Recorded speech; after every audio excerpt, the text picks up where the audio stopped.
Pemantauan eksternal, ya. Pemantauan eksternal dapat dilakukan dengan cara mengidentifikasi informasi yang relevan untuk dikumpulkan. Jadi kita mengumpulkan informasi-informasi yang relevan.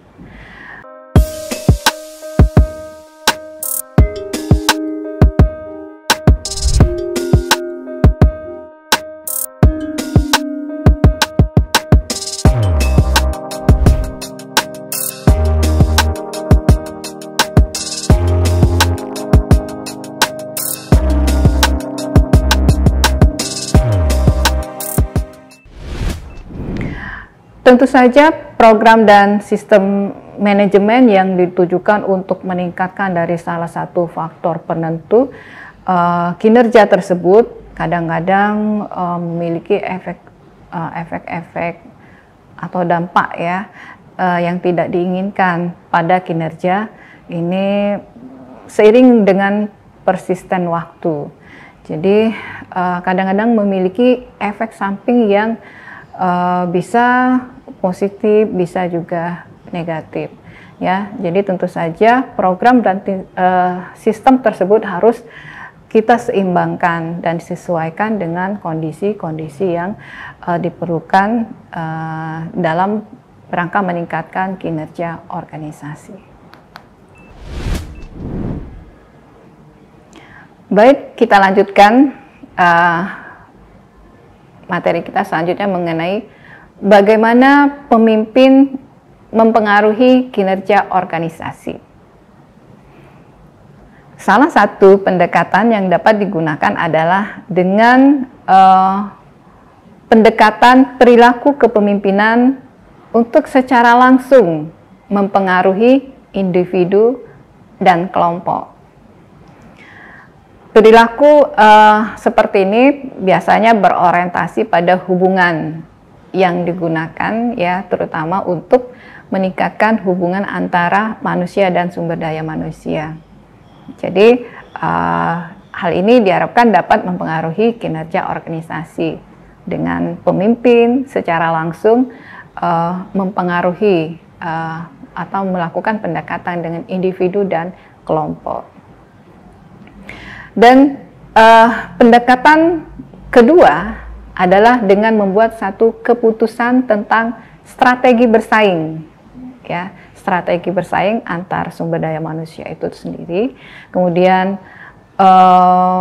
membuat satu strategi tentang struktur organisasi dan membuat satu strategi dengan menggunakan program-program manajemen. Nah, ada konsep lain dari kepemimpinan organisasi, itu dengan cara adanya pemantauan eksternal dan menggunakan perumusan strategi. Jadi, dua fungsi kunci untuk top manajemen atau eksekutif puncak atau top eksekutif dalam organisasi bisnis adalah dengan cara memantau lingkungan eksternal dan merumuskan strategi organisasi. Bagaimana caranya? Kita lihat sebagai berikut. Pemantauan eksternal, ya. Pemantauan eksternal dapat dilakukan dengan cara mengidentifikasi informasi yang relevan untuk dikumpulkan. Jadi kita mengumpulkan informasi-informasi yang relevan. Selain itu adalah dengan cara menggunakan berbagai sumber informasi yang relevan. Kita menggunakan sumber-sumber informasi yang relevan, ya, itu yang kita lakukan pemantauan. Apalagi yang bisa kita lakukan dengan cara mempelajari apa yang klien dan pelanggan butuhkan dan yang mereka inginkan. Nah, ini perlu dipantau ya. Apa saja yang mereka butuhkan saat ini, mereka menginginkan apa, ya, seperti itu, dan itu harus dipelajari. Kemudian hal yang lain dalam pemantauan eksternal, apa yang harus kita lakukan, yaitu pelajari tentang produk dan aktivitas pesaing. Jadi kita juga memantau produk yang dihasilkan oleh pesaing dan juga bagaimana aktivitas-aktivitasnya, terobosan-terobosan yang mereka lakukan apa saja. Nah, dengan menghubungkan informasi lingkungan tersebut dengan rencana strategis, klien, ketersediaan pemasok, tindakan pesaing, tren pasar, kondisi ekonomi, kebijakan pemerintah, dan perkembangan teknologi. Jadi ini kita pantau dan hubungkan semua informasi-informasi yang kita peroleh tersebut. Nah, kita tahu bahwa besarnya perubahan atau lonjakan atau turbulensi dari lingkungan tersebut ini akan menentukan seberapa banyak pemantauan eksternal yang diperlukan, ya, tergantung dari perubahan-perubahan yang terjadi pada sisi mana.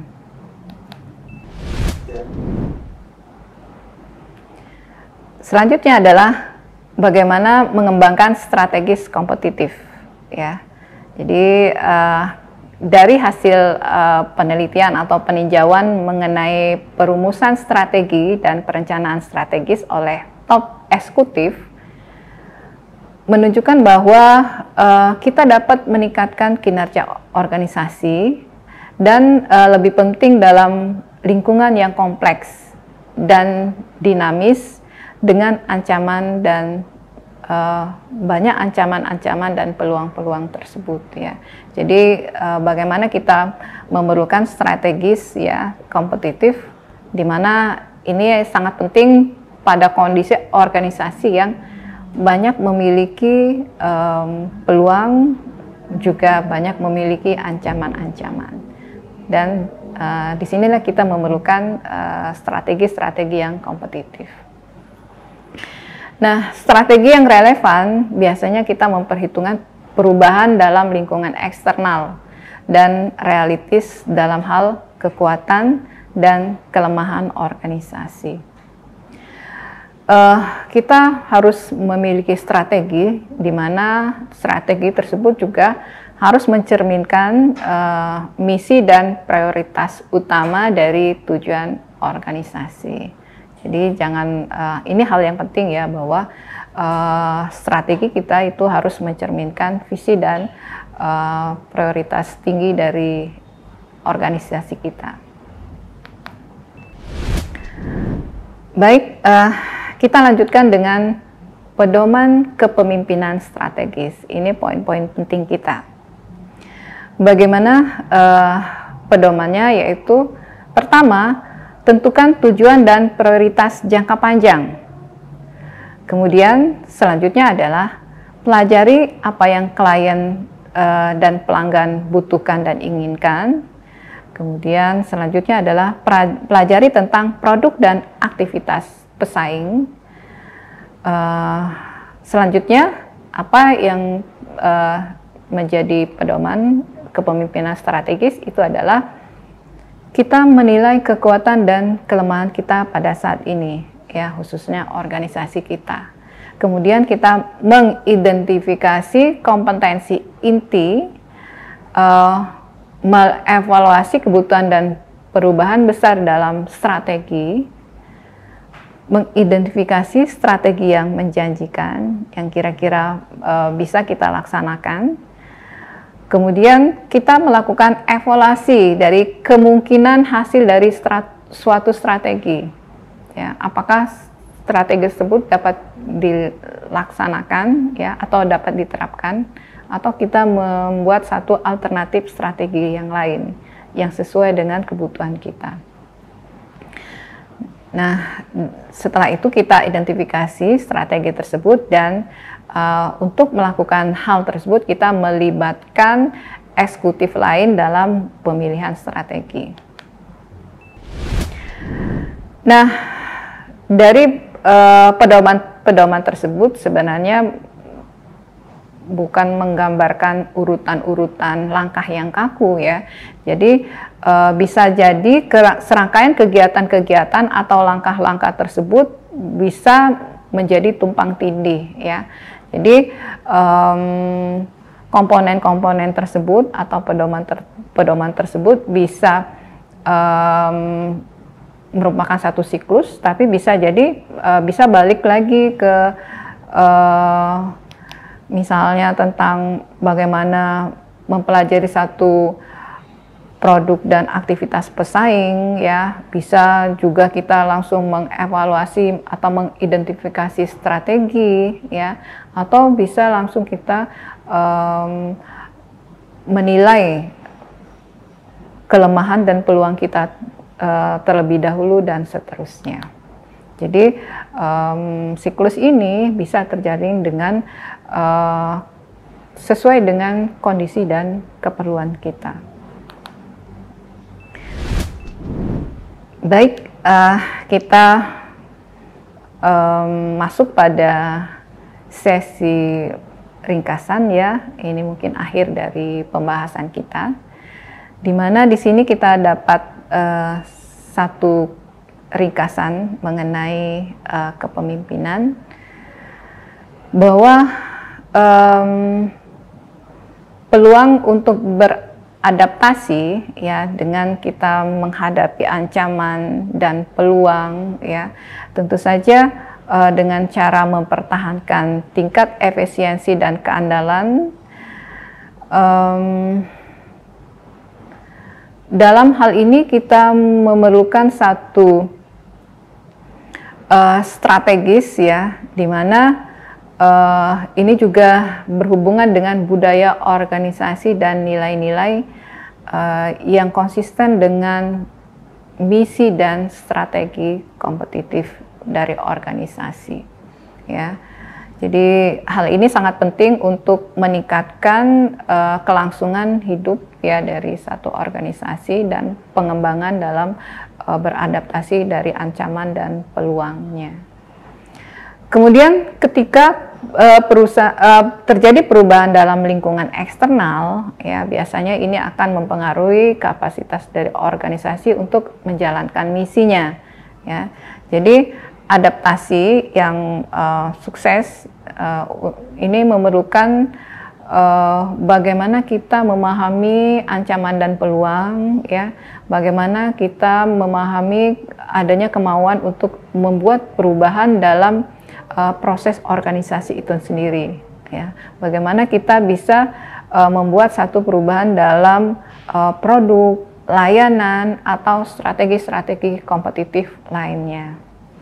Nah, tentu saja budaya organisasi ini dapat menjadi hal yang mendorong atau bisa menghambat dalam upaya membuat perubahan tersebut. Jadi sangat penting adalah merubah budaya organisasi itu sendiri, sehingga apa yang menjadi strategis misi dari organisasi itu dapat tercapai dengan baik. Baik, demikianlah materi kita kali ini. Semoga bermanfaat. Terima kasih atas atensinya. Saya tutup dengan wassalamualaikum warahmatullahi wabarakatuh.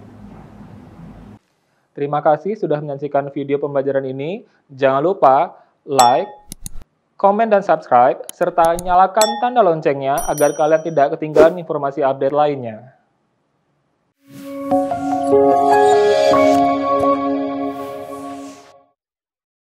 Selanjutnya, kita saksikan video Profil Universitas Teknokrat Indonesia.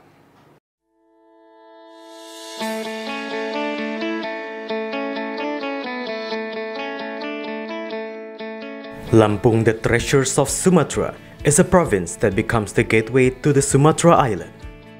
Lampung has 2 municipalities and 13 districts, consisting of 234 sub-districts. The province, with an area of 35,587 km squares, owns millions of extraordinary natural beauty. Education in Lampung province is also highly considered and colored by the existence of Universitas Teknokrat Indonesia.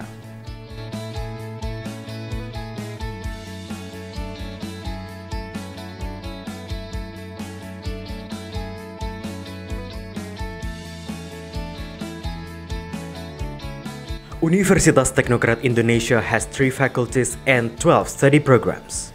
Faculty of Engineering and Computer Sciences with the 6 study programs: Electrical Engineering, Civil Engineering, Computer Engineering, Information Technology, Informatics, and Information System. Faculty of Economics and Business with 2 study programs: Management and Accounting. Faculty of Arts and Education with 4 study programs: English Literature, Mathematics Education, English Education, and Physical Education. Universitas Teknokrat Indonesia believes that education is the key to the advancements of a nation.